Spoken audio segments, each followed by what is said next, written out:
नमस्कार दोस्तों, स्वागत है आप लोगों का हमारे YouTube चैनल आरटी शिवकाल के ऊपर।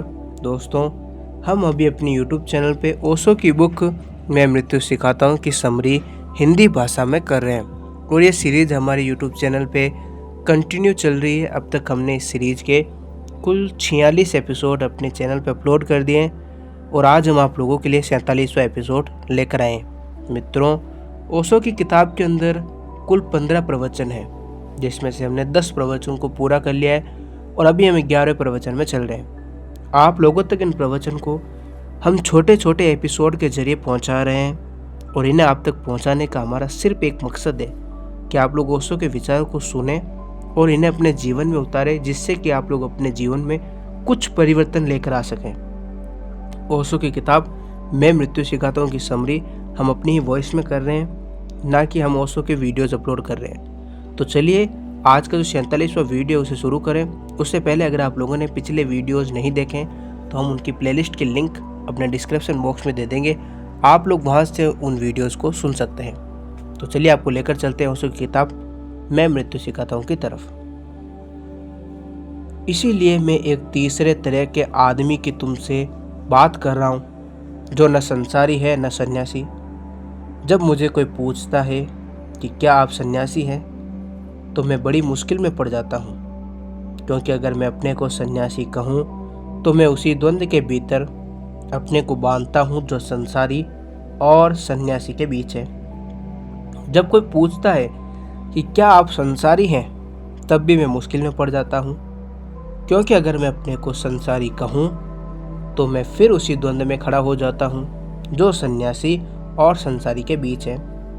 तो या तो मैं कहूँ कि मैं दोनों एक साथ, जो कि बिल्कुल बेमानी हो जाती है, मीनिंगलेस हो जाता है, क्योंकि अगर संसारी और सन्यासी दोनों हूँ एक साथ तो मतलब ही खो गया, क्योंकि मतलब द्वंद्व में था, मतलब विरोध में था।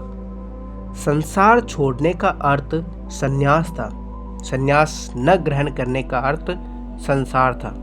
अब अगर मैं कहूँ कि दोनों ही हूँ मैं, तो शब्द अर्थ खो देते हैं, या कहूँ दोनों ही नहीं हूँ मैं, तब भी बड़ी मुश्किल खड़ी हो जाती है, क्योंकि दो के बाहर तीसरे का हमें कोई ख्याल ही नहीं है कि कोई तीसरा भी हो सकता है। कहते हैं आप यहाँ या वहाँ, या कोई कहिए जिंदा है या कहिए मर गए, दोनों नहीं है। ऐसा कैसे चलेगा? ऐसा नहीं चल सकता। हम द्वंद्व में बांट कर काट कर जीते हैं सारी चीज़ों को ही, कि या यह कहिए या फिर यह कहिए। कहिए अंधेरा है, कहिए प्रकाश है। संध्या के रंग का हमारे पास कोई स्थान नहीं है, जो दोनों नहीं होता है। ग्रे की हमारी जिंदगी में कोई जगह नहीं है। या तो हम सफ़ेद में तोड़ देते हैं या हम काले में तोड़ देते हैं, बल्कि सच्चाई ग्रे की है ज़्यादा है। ग्रे ही ज़रा सघन हो जाता है तो काला हो जाता है, और ज़रा विरल हो जाता है तो सफ़ेद हो जाता है, मगर उसकी कोई जगह नहीं है। या तो कहिए मित्र या कहिए शत्रु, दोनों के बीच तीसरी कोई जगह नहीं है। असल में तीसरी ही असली जगह है, लेकिन उसका कोई स्थान नहीं है हमारी भाषा में, हमारे सोचने में, हमारे ढंग में। आप मुझसे पूछते हैं कि मेरे मित्र हैं या शत्रु हैं। अगर मैं कहूँ दोनों हूँ तो मुश्किल हो जाती है, क्योंकि फिर समझ मुश्किल हो जाती है कि दोनों कैसे। या मैं कहूँ दोनों नहीं हूँ तो भी बेईमानी हो जाती है, क्योंकि फिर कोई मतलब ही नहीं रह जाता। और सच्चाई यह है कि जब आदमी पूरी तरह स्वस्थ होगा तो या तो दोनों होगा या दोनों नहीं होगा। ये दोनों ही बातें कहने को तो दो ढंग है। तब न तो वह शत्रु होगा न मित्र होगा, और मेरा ख्याल यह है कि तभी वह ठीक अर्थों में मनुष्य होगा। उसकी कोई शत्रुता नहीं है, उसकी कोई मित्रता नहीं है, उसका कोई संन्यास नहीं है, उसका कोई संसार नहीं है। तीसरे आदमी के लिए ही मेरी तलाश है। और जो सारी बातें मैं कह रहा हूँ वे सिर्फ स्वप्न को तोड़ने के लिए है, और अगर स्वप्न टूट ही गया तो उन बातों का कोई भी अर्थ नहीं है। एक कहानी तुमसे कहूं। एक जैन फकीर हुआ। सुबह उठा और उस फकीर का स्वप्नों के विश्लेषण पर बड़ा भरोसा था। है भी स्वप्न बड़े काम के, वे आदमी के संबंध में बड़ी खबरें लाते हैं। और चूंकि आदमी झूठा है, इसलिए स्वप्न से खबर मिल सकती है, झूठी चीजों से खबर मिल सकती है। आदमी के चेहरे को दोपहर में जब तुम भरे बाजार में देखते हो, तब वह उतना सच्चा नहीं होता है जितना रात के सपने में वह सच्चा होता है। सपना तो जो कि बिल्कुल झूठा है। अगर दोपहर में तुमने उसे अपनी पत्नी को हाथ जोड़ते हुए और यह कहते हुए देखा है कि तुमसे सुंदर कोई भी नहीं है, तो उसने सपने में पता लगाओ, उसकी पत्नी शायद ही उसके सपने में आती हो, और दूसरी स्त्रियां जरूर आती है। उसका सपना ज़्यादा ठीक खबर देगा उसके बाबत। सपना जो कि झूठ है, लेकिन आदमी झूठ है, इसीलिए झूठ से ही पता लगाना पड़ेगा। अगर आदमी सच्चा होता तो उसको जिंदगी सामने ही बता देती। सपने में जाने की कोई ज़रूरत न थी, उसका चेहरा बता देता। वह अपनी पत्नी से कह देता कि तू बहुत सुंदर नहीं है, पड़ोस की स्त्री बहुत सुंदर मालूम पड़ती है। वह दूसरी बात है। वैसा आदमी नहीं है। वैसा आदमी अगर हो तो उसके सपने बंद हो जाएंगे। जो पति अपनी पत्नी से कह सकता है कि आज तो तेरे प्रति मेरे मन में कोई प्रेम नहीं उठता है, उस सड़क से जो औरत आ जा रही है वह मेरे प्रेम को खींच लेती है, इतनी सरलता से जो कह सकता है, उसके सपने बंद हो जाएंगे। क्योंकि उसके सपने में उस औरत को आने की कोई ज़रूरत नहीं है। उसने दिन में ही बात समाप्त कर ली, बात रफा दफा हो गई, सपना बचा नहीं। सपना जो है वे लिंग रिंगी है। जो चीज़ें नहीं हो पाई दिन में, जो चीज़ें नहीं कह पाया, नहीं जी पाया, वह भीतर बैठा है। वह रात में जीने की कोशिश करेगा, दिन भर झूठा रहेगा। इसलिए रात सपने में झूठ सच्चाइयाँ बनकर प्रकट होने लगेगा। इसलिए पूरा मनोविज्ञान आज का है, चाहे फ्राइड हो, चाहे जुंग हो, चाहे एडलर हो, सारा का सारा मनोविज्ञान सपने का विश्लेषण है। ये बड़ी हैरानी की बात है कि आदमी को जानने के लिए सपने का विश्लेषण करना पड़ रहा है। ड्रीम एनालिसिस आदमी को जानने का रास्ता है। सोचो इसका क्या मतलब होता है। आज अगर तुम एक मनोविश्लेषक के पास जाते हो, मनोवैज्ञानिक के पास जाते हो, मनोचिकित्सक के पास जाते हो, तो वह तुम्हारी फिक्र ही नहीं करता है। वह कहता है अपने सपने बताओ, क्योंकि तुम तो आदमी झूठे हो, तुम्हारे बाबत कुछ नहीं पूछना, बेकार है सब। जरा तुम्हारे सपने से पूछ लूं, क्योंकि तुम झूठे आदमी हो। उन झूठे सपनों में बिल्कुल साफ साफ प्रकट हो जाता है। वहाँ तुम्हारा रिफ्लेक्शन है, वहाँ तुम्हारी असली तस्वीर बनती है। हम तुम्हारे सपनों में झांक कर देखना चाहते हैं। सारा मनोविज्ञान सपने के विश्लेषण पर खड़ा हुआ है। उस फकीर का भी सपने में बड़ा रस था, और वह अपने शिष्यों से, साधकों से सपने पूछा करता था। क्योंकि हो सकता है एक साधक आकर तो यह कहे कि मुझे भगवान को खोजना है, और रात सपने देखे हीरे की खदान का खोजने का। इसका भगवान से कोई मतलब नहीं है। हो सकता है यह भगवान को भी इसीलिए खोज रहा हो कि अगर भगवान मिल जाए तो ज़रा हीरे की खदान का पता पूछ लूँ, क्योंकि इसका सपना इसकी खबर दे रहा है कि इसकी असली खोज क्या है। तो वह फकीर अपने साधकों के सपनों की डायरी रखवाता था कि डायरी लिखो। सच में अगर लोग अपनी आत्मकथाओं में जागने का समय छोड़ दें, सिर्फ नींद के समय आत्मकथाएं लिखें, तो दुनिया ज़्यादा अच्छी हो सकेगी और हम आदमियों के बाबत ज़्यादा सच्ची बातें जान सकेंगे। दिन तो बड़ी झूठी दुनिया है, क्योंकि झूठा आदमी उसे बिल्कुल आयोजित करता है। सपने में फिर भी एक सच्चाई है, क्योंकि वह अनायोजित है, अनप्लान्ड है। अपने आप होता है, उसकी एक सच्चाई है। अगर हम सारी दुनिया के महात्माओं के सपनों को पकड़ ले तो इतने महात्मा हमें दुनिया में दिखाई न पड़े जितने दिखाई पड़ते हैं। इनमें से अधिक हिस्सा अपराधियों का मिलेगा। हाँ, ऐसे अपराधियों का जो बाजार में जाकर अपराध नहीं करते हैं, मन में कर लेते हैं। तो वह फकीर अपने साधकों को पूछता रहता था। एक दिन जब सुबह उठकर बैठा ही था अपने बिस्तर पर कि उसका एक फकीर साधक वहाँ से निकल रहा था। उसने कहा कि रुको, रात मैंने एक सपना देखा, जरा व्याख्या करेगा वह क्या? उस साधक ने कहा, जरा रुके, मैं व्याख्या ले आऊं। उसने कहा, व्याख्या ले आऊं? फिर वह रुका। वह फकीर भीतर गया और वहां से एक पानी का जग लेकर आ गया। उसने कहा, जरा थोड़ा हाथ मुंह धो ले। जब टूट ही गया है तो अब क्या व्याख्या? हाथ मुंह धो डाले, जिससे कि जो भ्रम भी रह गया है, थोड़ा सा सपने का जो थोड़ा सा स्वर भी रह गया है, वह साफ हो जाए। उस फकीर ने कहा, बैठ जा, तेरी व्याख्या जचती है। फिर दूसरा फकीर गुजर रहा था।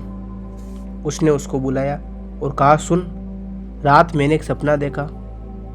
इसने कुछ थोड़ी व्याख्या की है। ये पानी का जग रखा है, तू व्याख्या करेगा। उसने कहा, अभी आया। 2 क्षण रुके, वे भागा हुआ गया और एक चाय का कप ले आया। उसने कहा, आप एक कप चाय पी लें। और बात खत्म। क्योंकि जब नींद ही खुल गई, हाथ मुंह धो डाला गया, तब मुझे क्यों फंसाते हैं? उस फकीर ने कहा, बैठ, तेरी बात जचती है, लेकिन अगर आज तुमने व्याख्या की होती तो आश्रम के बाहर कर देता। तुम बच गए, बाल बच गए। अगर आज तुमने व्याख्या की होती तो आश्रम के बाहर कर देता, क्योंकि जब सपना टूट ही चुका तो क्या व्याख्या करनी।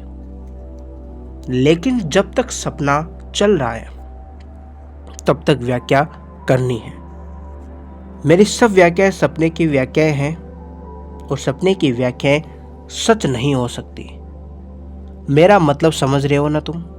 सपने की व्याख्या क्या खाक सच होगी? जब सपना ही सच नहीं होता है, लेकिन सपने की व्याख्या सपने के तोड़ने में सहयोगी हो सकती है, और वही टूट जाए तो तुम जाग जाओगे। जिस दिन तुम जागोगे, उस दिन तुम नहीं कहोगे कि सपना सच था, नहीं कहोगे कि व्याख्या सच थी। तुम कहोगे, एक खेल था जो समाप्त हुआ है, और उस खेल के 2 पहलू थे। सपने में रमने का एक पहलू था, सपने को तोड़ने का एक पहलू था। सपने में रमने का नाम संसार है और सपने को तोड़ने वाली व्याख्याओं का नाम संन्यास है। बाकी है सब दोनों सपने के भीतर की बातें हैं। सपने में रमने का नाम संसार, सपने को तोड़ने की चेष्टा संन्यास, लेकिन है दोनों सपने की बातें। और जब सपना टूट जाएगा तो न संसार होगा और न संन्यास होगा। तब जो होगा वह सत्य है। भगवान श्री साधना प्राकृतिक विकास है, अथवा प्रकृति के विकास क्रम से बाहर छलांग उसका अतिक्रमण है। यदि साधना सहज विकास का अतिक्रमण और छलांग नहीं है, तो क्या सृष्टि के विकास क्रम में सारी मनुष्य जाति आप अध्यात्म ऊंचाइयों को पहुंच सकती है? यदि विकास क्रम आगे बढ़ता है, तो प्राचीन श्रेष्ठतम आध्यात्मिक संस्कृतियों क्यों विकास क्रम से पीछे हट गई है? इसमें बहुत सी बातें हैं। पहली बात तो यह है कि जैसे हम मनुष्य को जगत से तोड़ कर देखते हैं अलग, वैसे ही ये सवाल उठते हैं, शुरू हो जाते हैं। उदाहरण के लिए, हम पानी को 100 डिग्री तक गर्म करें तो 100 डिग्री पर पानी उछाल लगाकर भाप बन जाता है। पानी का भाप बनना एक प्राकृतिक घटना है। पानी का गर्म होना भी एक प्राकृतिक घटना है, अप्राकृतिक घटना नहीं है। पानी का गर्म होना भी प्राकृतिक घटना है। पानी का छलांग लगाकर भाप बनना भी प्राकृतिक घटना है। अगर प्रकृति में यह नियम न होता कि 100 डिग्री पर पानी उछाल लगाकर भाप बन सके, तो पानी के पास कोई उपाय न था कि वह भाप बन जाए। अगर प्रकृति में यह उपाय न होता कि पानी 100 डिग्री तक गर्म हो सके, तो भी पानी की कोई सामर्थ्य न थी कि वह 100 डिग्री तक गर्म हो। फिर भी पानी के पास अगर चेतना है तो पानी अपने को आग से बचा सकता है, और पानी के पास अगर चेतना है तो पानी अपने को आग पर चढ़ा सकता है। और यह भी प्राकृतिक घटना है कि वह अपने को बचाना चाहे या चढ़ाना चाहे, दोनों। यानी मेरा मतलब यह हुआ कि इस जगत में अप्राकृतिक कुछ भी नहीं है। असल में जो नहीं घट सकता उसी का नाम अप्राकृतिक है। इस जगत में जो भी घटता है वो प्राकृतिक होता है। अप्राकृतिक होने का कोई उपाय नहीं है। जो भी होता है वह प्राकृतिक होता है, और मनुष्य अगर आध्यात्मिक विकास कर रहा है तो वह उसकी प्रकृति की संभावना है। और अगर छलांग लगा रहा है तो प्राकृतिक की उसकी संभावना है। लेकिन चुनाव भी प्रकृति की संभावना है कि वह छलांग लगाने की दिशा में चले या छलांग न लगाने की दिशा में चले, वह भी प्राकृतिक संभावना है। इसका मतलब यह हुआ कि प्रकृति में अनंत संभावना है, मल्टी पोटेंशियलिटीज है। असल में जब हम प्रकृति शब्द का उपयोग करते हैं तो हमें लगता है कि एक संभावना है, उससे भूल हो जाती है। प्रकृति है अनंत संभावना का संगठन। इसमें 100 डिग्री पर पानी गर्म हो जाता है, यह भी प्राकृतिक घटना है। और 0 डिग्री के नीचे बर्फ बनती है, यह भी प्राकृतिक घटना है। इसमें 100 डिग्री पर गर्म होकर पानी भाप बन जाता है, यह भी प्राकृतिक घटना का खंडन नहीं होता है। 0 डिग्री पर बर्फ बनने वाली घटना से एक प्राकृतिक एक अप्राकृतिक ऐसा नहीं है, दोनों प्राकृतिक है। इसमें अंधेरा भी प्राकृतिक है, प्रकाश भी प्राकृतिक है। इसमें नीचे उतरना भी प्राकृतिक है, ऊपर जाना भी प्राकृतिक है। इसमें अनंत संभावनाएं हैं। हम सदा एक चौराहे पर खड़े हैं जिसके अनंत मार्ग है, और मजा यह है कि हम जो चुनाव करेंगे, हमारी चुनाव की क्षमता भी प्रकृति की दी हुई क्षमता है। लेकिन हम अगर गलत रास्ता चुने तो प्रकृति हमें उस गलत रास्ते की पूर्णता तक नहीं पहुंचा देगी। प्रकृति हमें उस गलत रास्ते की पूर्णता तक पहुंचा देगा। प्रकृति बड़ी सहयोगी है। अगर हम नरक का रास्ता चुने तो वह उसी को साफ करने लगेगी। क्या वह इनकार नहीं करेगी? अगर हमें पानी का बर्फ बनाना है तो प्रकृति क्यों इनकार करेगी कि तुम भाप बनाओ? वह बर्फ बनाएगी। अगर आपको नरक जाना है तो वह नरक का रास्ता साफ करने लगेगी। अगर आपको स्वर्ग जाना है तो वह स्वर्ग का रास्ता साफ करने लगेगी। अगर आपको जीना है तो जीने का रास्ता साफ करेगी, और अगर मरना है तो मरने का रास्ता साफ करेगी। जीना भी प्राकृतिक घटना है और मरना भी प्राकृतिक घटना है, और आपकी चुनाव की क्षमता भी प्राकृतिक घटना है। इसको अगर मल्टी डायमेंशन प्रकृति का बहुआयाम होना समझ में आ जाए तो कठिनाई नहीं रह जाएगी। दुख भी प्राकृतिक है, सुख भी प्राकृतिक है।